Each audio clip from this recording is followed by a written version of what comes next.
des concertations nationales, Joseph Kabila Kabange a clôturé ce samedi 5 octobre les travaux de ce forum national dans un esprit de cohésion nationale en République démocratique du Congo. Tête à tête ce samedi 5 octobre au ministère des Affaires étrangères entre Raymond Chibandantunga Molongo et la délégation des 15 ambassadeurs des pays membres du Conseil de sécurité de l'ONU. Au menu, l'évaluation de l'accord cadre d'Addis Abeba. Le Corbeau Louchois seront l'hôte des stades maliens en manche aller de demi-finale de la Coupe de la Confédération ce dimanche 6 octobre 2013. Antenne A, le journal Sylvie Fortuné.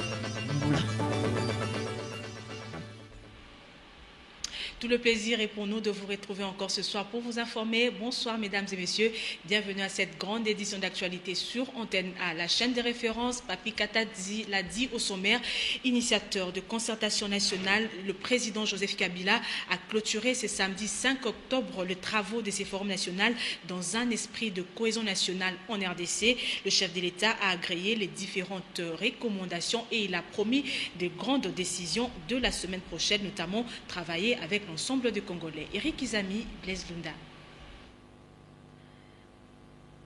L'on a parlé de la table ronde plus tard, de la conférence nationale souveraine. Ensuite, avec les autres, c'était Sun City en Afrique du Sud. Mais les concertations nationales qui visent la cohésion nationale ont été son initiative.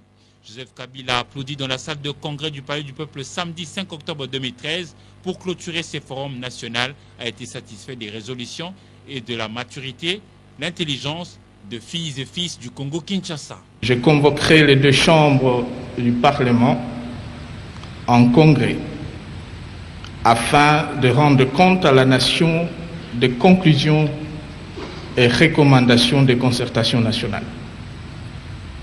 À cette occasion, des mesures importantes seront annoncées, puis donner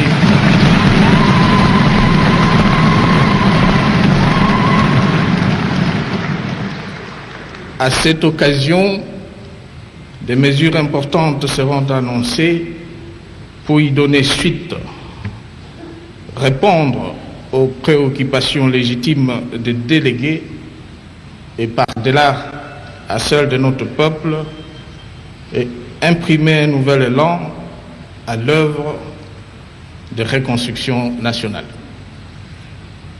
D'ores et déjà, je tiens à relever que sur le plan politique, le message de force vive de la nation congolaise, classe politique et société civile confondues, qui ressort du rapport général de vos travaux est double.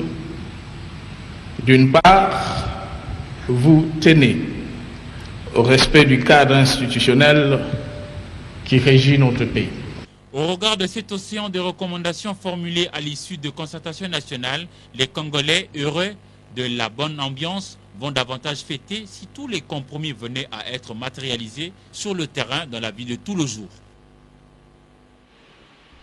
Enfin, les discours de la clôture des assises de concertation nationale a confirmé l'atterrissage en douceur de ces forums à la fois national et historique pour les délégués. L'heure est maintenant à l'attente des décisions du chef de l'État, Joseph Kabila. Les propos des concertateurs avec Eric Izami et Blaise Lunda. Dans laquelle les concertations se sont terminées, le chef de l'État, je crois qu'il a régné autour de lui toute la nation congolaise. Lors des assises de ces concertations, le peuple congolais a repris l'espoir que les choses vont bien marcher. Et avec tout ça, vous savez, nos voisins qui nous inquiètent à l'Est et qui nous dérangent, avec la cohésion nationale qui arrive, je crois qu'ils se rendront compte qu'il faut laisser le peuple congolais vivre en paix. Sous la conduite du président de la République, je crois que la situation va s'améliorer. Je crois que le président lui-même l'a dit, le président de la République, comme il avait annoncé au mois de décembre, il est revenu au mois de septembre, il est resté dans sa logique. Il a parlé de la mobilisation du peuple congolais, il a demandé que nous soyons unis et je crois que c'est dans cette logique de la cohésion nationale qu'il a annoncé des mesures importantes que nous attendons nous tous. Mais d'abord, il faut le remercier le chef de l'État, lui exprimer la gratitude d'avoir offert aux Congolais, aux Congolaises l'occasion de se parler franchement et de donner leur contribution sur les voies et moyens susceptibles de mettre fin au cycle de conflits que connaît notre pays depuis plus d'une décennie. Mais aussi une occasion pour le chef de l'État de recevoir les recommandations et de renouveler son engagement à mettre en œuvre les recommandations pour rencontrer les préoccupations des Congolais. Et de manière particulière, vous avez vu que tous les délégués ont mis un accent sur la promotion du genre. C'est une question fondamentale, c'est un préalable pour le développement de notre pays. Il faut des mécanismes pour que cette parité soit effective et parmi les mécanismes qui doivent être mis en œuvre, c'est l'adoption et la promulgation du projet de loi sur...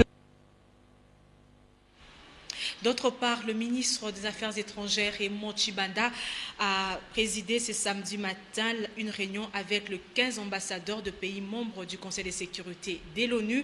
L'évaluation de l'accord cadre d'Addis Abeba et l'effectivité de la résolution 2098 de l'ONU était au cœur du débat. La rencontre a eu lieu au Salon Rouge du ministère des Affaires étrangères. Patricia Amouli.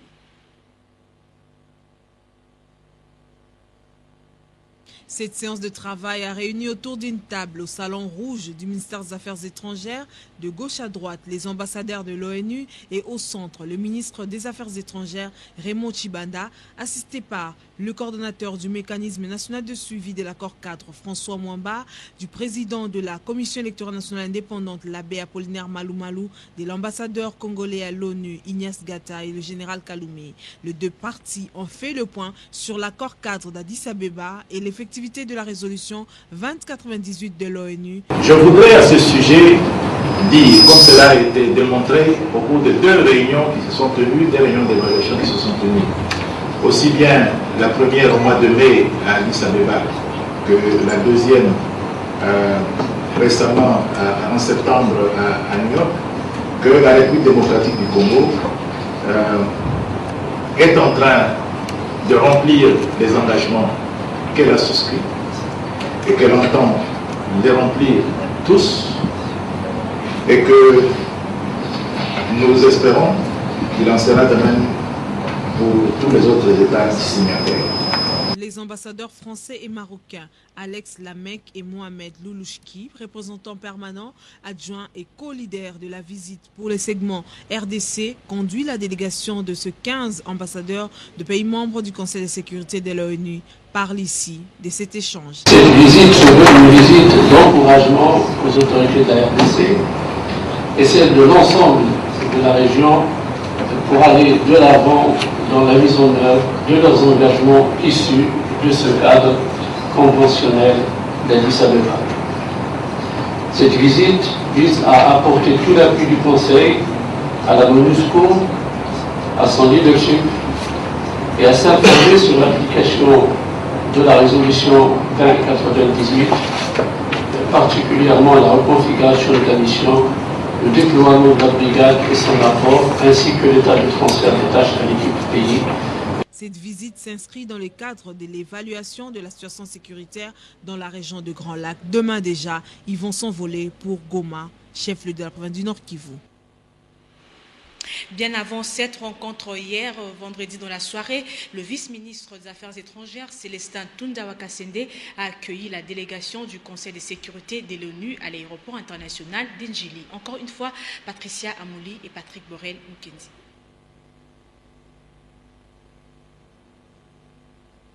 La délégation du Conseil de sécurité de l'ONU, arrivée vendredi soir à Kinshasa, a été accueillie par les vice-ministres des Affaires étrangères, Célestin Tunda Wakasende. Les ambassadeurs français Alexis Lamec et Mohamed Loulouchki, le Marocain, respectivement représentants permanents, adjoints et co-leaders de la visite pour le segment RDC, conduit ces délégations de 15 ambassadeurs de pays membres du Conseil de sécurité de l'ONU. La visite intervient à un point nommé où des réformes sont en cours, où un effort régional a été déployé pour justement essayer d'aider la République démocratique du Congo à aller de l'avant avec ses réformes, étendre son autorité sur l'ensemble du territoire. 6 mois après l'accord cadre d'Addis Abeba, nous allons voir où nous en sommes et comment nous pouvons encourager, apporter le meilleur soutien de la communauté internationale pour que ces engagements soient mis en œuvre. C'était aussi une occasion pour le vice-ministre Tunda de saluer la volonté de l'ONU à accompagner la RDC dans la recherche d'une paix durable. Nous sommes d'autant plus heureux qu'ils arrivent à un moment symbolique, c'est la clôture des travaux de négociation nationale. Et en ce moment, la République démocratique du Congo est comme un miroir. Les ambassadeurs de l'ONU vont séjourner en RDC pendant 48 heures. À l'issue de la réunion tenue ce samedi entre les autorités congolaises et les ambassadeurs de l'ONU, François Mamba, coordonnateur du mécanisme national du suivi de l'accord cadre, a rappelé à la presse le contenu de leur discussion. Ensemble, ils ont réaffirmé la volonté politique du secteur prioritaire de la mise en œuvre de l'accord cadre d'Addis Abeba. François Mamba Tchimbi est au micro de Patricia Amouli. Nous avons pu revisiter avec eux la volonté politique de notre pays quant à la détermination du président de la République et du gouvernement de mettre en œuvre les engagements pris.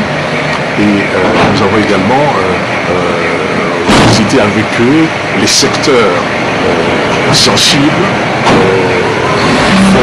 qui constituent la priorité en matière de la mise en œuvre de nos engagements, et que donc à la place où nous sommes comme mécanisme de suivi, nous avons donc pu, de ce point de vue-là, et à partir du dispositif que nous avons mis en place, ce qu'on appelle les indicateurs de suivi, etc., nous avons pu effectivement montrer et indiquer que, en ce qui concerne l'armée, en ce qui concerne la police, en ce qui concerne la justice, en ce qui concerne la décentralisation et la nécessité qu'il y a de pouvoir rétablir l'autorité de l'État sur l'ensemble du territoire dans tous ces secteurs. Effectivement, des efforts extrêmement importants sont en train d'être faits, et la République démocratique du Congo se pose, in fine, la question de savoir pour qu'il y ait la paix, pour qu'il y ait la stabilité, il faudrait que tout le monde respecte. Parce que si nous n'étions que seuls à pouvoir respecter ce qui a été signé, et à partir du moment où nous sommes victimes d'une agression pure extérieure, ça veut dire qu'on n'aura résolu aucun autre problème. Donc nous l'avons posé, nous avons pris donc ces ambassadeurs du Conseil de sécurité à témoin pour qu'ils soient attentifs, puisqu'ils vont aller visiter les autres pays, en ce y compris des pays dont nous pensons que ces pays-là ne respectent pas la signature d'Addis Abeba, pour que des messages tout à fait clairs soient portés partout. Nous voulons la paix au Congo, nous voulons la stabilité, nous voulons le développement pour nous-mêmes, nous pouvons contribuer au développement des autres, mais qu'on nous respecte, qu'on respecte notre territoire, qu'on respecte notre souveraineté.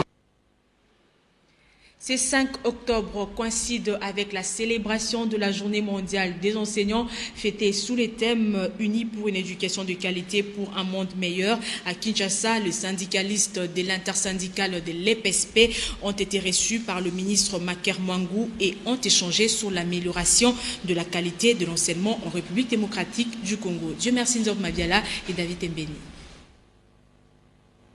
Pour la célébration de la 20e journée des enseignants, ce sont les syndicalistes de l'intersyndicale de l'EPSP qui ont été en l'honneur en présence du ministre Maker Mwangou. Son Excellence a planché sur le fait que c'est une journée très importante et il nous a dit que le gouvernement était en train de faire des efforts pour que la situation de l'enseignant s'améliore sur le plan salarial, sur le plan de la santé, sur le plan de la prise en charge et surtout sur le plan de la gratuité de l'enseignement.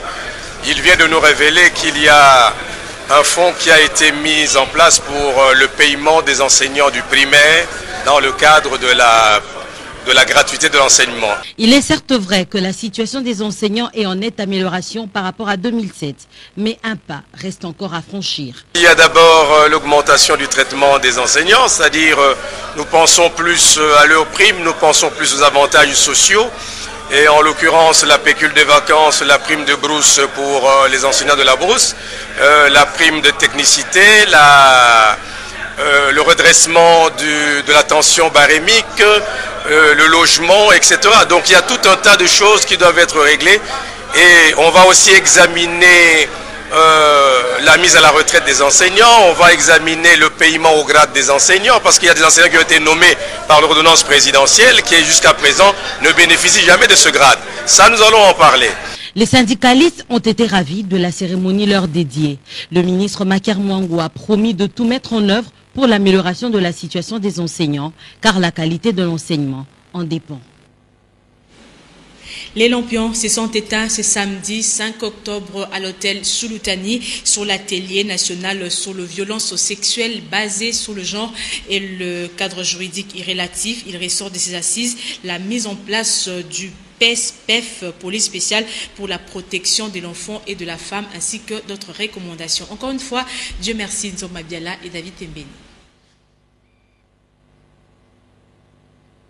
Durant 2 jours, les experts de la police, du ministère du genre et de la MONUSCO ont révisité la stratégie nationale sur les violences sexuelles basée sur le genre et le cadre juridique et relatif. À l'issue des travaux en plénière, des recommandations ont été formulées. L'atelier recommande ce qui suit. 1. D'harmoniser sur l'ensemble de la police l'appellation des unités chargées de la lutte contre les violences liées au genre, la surveillance et la protection de l'enfant de la manière suivante. La police spéciale de la protection et de l'enfant et de la femme, PSPF. Au niveau de chaque commissariat provincial, qu'il y ait un département ou bureau qui s'occuperait des questions ou aspects de protection de l'enfant et de lutte contre les violences sexuelles, ayant entre autres comme mission de conseiller le commissaire provincial sur les questions concernant la prévention, la répression et le suivi des questions de violences sexuelles et de protection de l'enfant. La nouvelle stratégie prévoit aussi la révision du recrutement des magistrats et OPJ et la concertation régulière entre le ministère public et la police sur les questions concernant les violences et la protection des enfants. Le représentant du commissaire général de la police a émis le vœu de voir ce programme se matérialiser aussi en province. La clôture de ces jours coïncide avec celle de la concertation nationale. Cette coïncidence n'a pas permis au commissaire général d'être physiquement présent à cet atelier dont il attend les recommandations nécessaires pour l'organisation des unités spécialisées de la protection de l'enfant et de la femme chargées de lutte contre les violences sexuelles et basées sur le genre en République démocratique du Congo. Désormais, une police spéciale pour la protection des enfants et de la femme est mise en place. Il ne reste qu'à voir ces actions se matérialiser sur le terrain. Et nous ouvrons notre page sportive avec cette nouvelle. Après la piètre figure de la délégation RD congolaise aux Jeux de la francophonie de Nice au mois de septembre dernier, le ministre de Sport, Jeunesse et Loisirs, Baudouin Banzamukalai, vient de sanctionner 8 disciplines sportives pour motif des fuites de leurs athlètes lors de ces Jeux. Notre rédaction a réfléchi à propos de cette décision dans ses commentaires de Papi Katassi. Finalement, le sport congolais a du mal à quitter ces vieux démons. Alors que la population, les sportifs avisés attendaient une vraie évaluation de la participation de la RDC aux Jeux de la francophonie avec des sanctions ciblées sur les vrais auteurs de ces débâcles, la dernière décision du ministre des Sports suspendant des subventions de l'État pour une période de 2 ans, 8 fédérations sportives, démontre à suffisance que les pieds noirs, plutôt les pyromanes, continuent de se la couler tous autour du patron du sport congolais. D'aucuns se demandent pourquoi le ministre des Sports a pris cette décision, avec quel objectif et pour quel but. Alors que sur place à Nice, la délégation RD congolaise a connu pas mal de problèmes. Les personnes censées conduire cette délégation ont choisi de faire le shopping dans les allées de Nice que d'être à côté des athlètes. Les frais d'émission en aval étaient fixés à 2500 €, mais en amont, les athlètes recevront que 1000 $. Morale